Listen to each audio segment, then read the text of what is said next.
This chapter in history began on December 5th, 1782, in a town called Kinderhook, New York. Martin Van Buren was born to Maria Hose and Abraham Van Buren, a tavern owner. He was one of 5 children, his siblings being his sisters Dorike and Hannah, and his brothers Lawrence and Abraham. Raised Dutch Reformed, he graduated from Kinderhook Academy in 1796. From there, he went on to become a lawyer, but he always had an eye for politics, being a strict Democrat.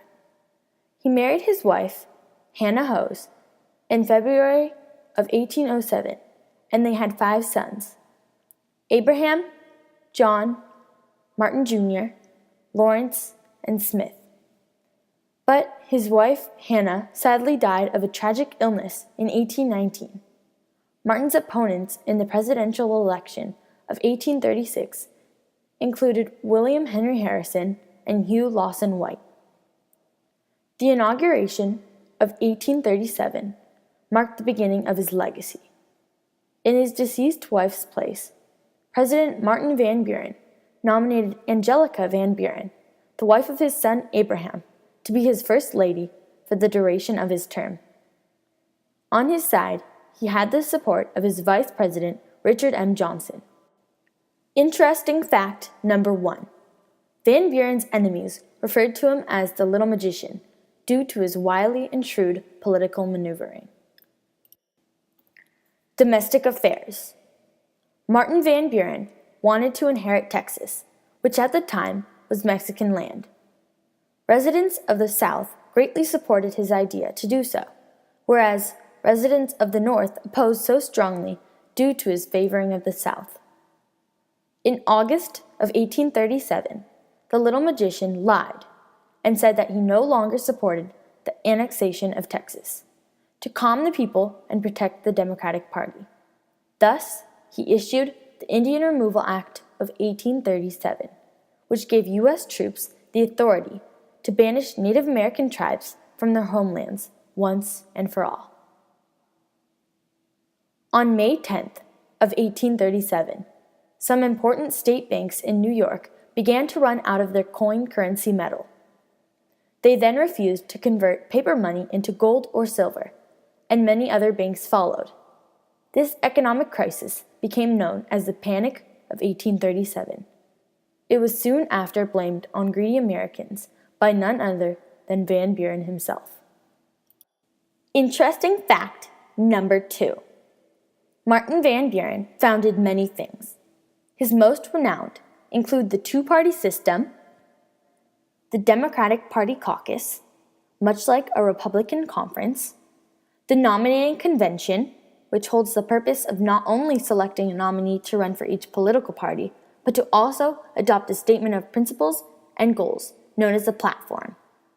The patronage system, which uses the state resources to reward individuals for their electoral support, and the marketing process for political elections.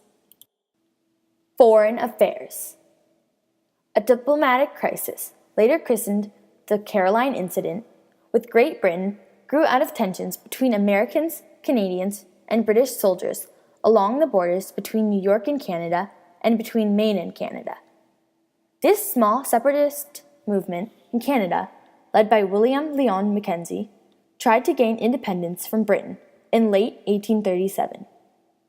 After an unsuccessful uprising, these protesters withdrew to the United States, recruited a number of American citizens, and found shelter on an island in the Niagara River, which divides the United States, more specifically New York, from Canada. The British ordered Loyalist Canadian forces to attack the ship being used by the rebels. The Loyalist Canadians attacked the Caroline, this boat, set it on fire, and pushed it over the Niagara Falls, killing 1 American. Considerable opinionations arose within the United States to declare war on England, and a British ship was burned in revenge. Martin tried to avoid war with Britain and sent General Winfield Scott to the region to settle a peaceful resolution to the crisis, and to make it clear that the U.S. government would not let rebellious Americans attack the British. In early January of 1838, Van Buren proclaimed U.S. neutrality with regard to the Canadian independence issue, a declaration which Congress endorsed by passing a neutrality law designed to discourage the participation of American citizens in foreign conflicts. These actions calmed the situation at hand. The main crisis surfaced in late 1838 along the border between Maine and Canada, where Americans began settling on lands claimed by both the United States and Great Britain. British troops banished and imprisoned settlers. Tensions between British officials and the governor of Maine, John Fairfield, rose. Fairfield even called on Van Buren to send troops to the area. President Van Buren met with the British minister to the U.S. They agreed to resolve the border issue.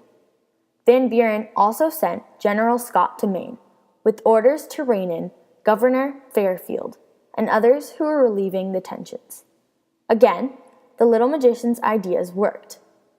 The diplomatic negotiations began in 1842 with the signing of the Webster-Ashburton Treaty between Britain and the U.S.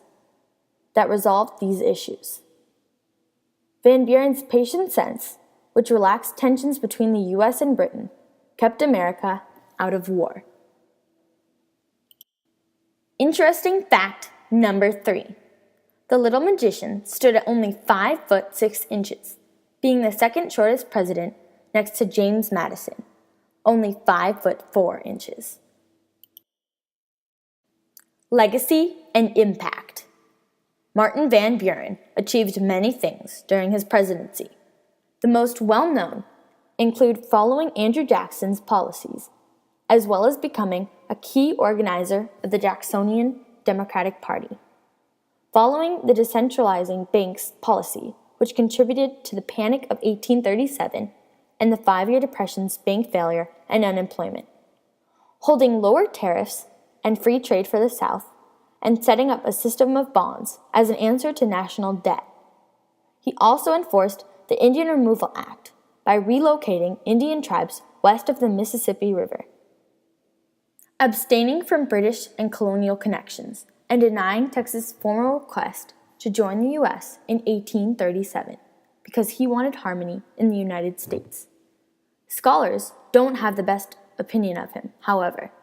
They believed his presidency was lacking and troubled, and they concluded he was power-hungry, as all politicians are, and was constantly doing whatever he could to build his power.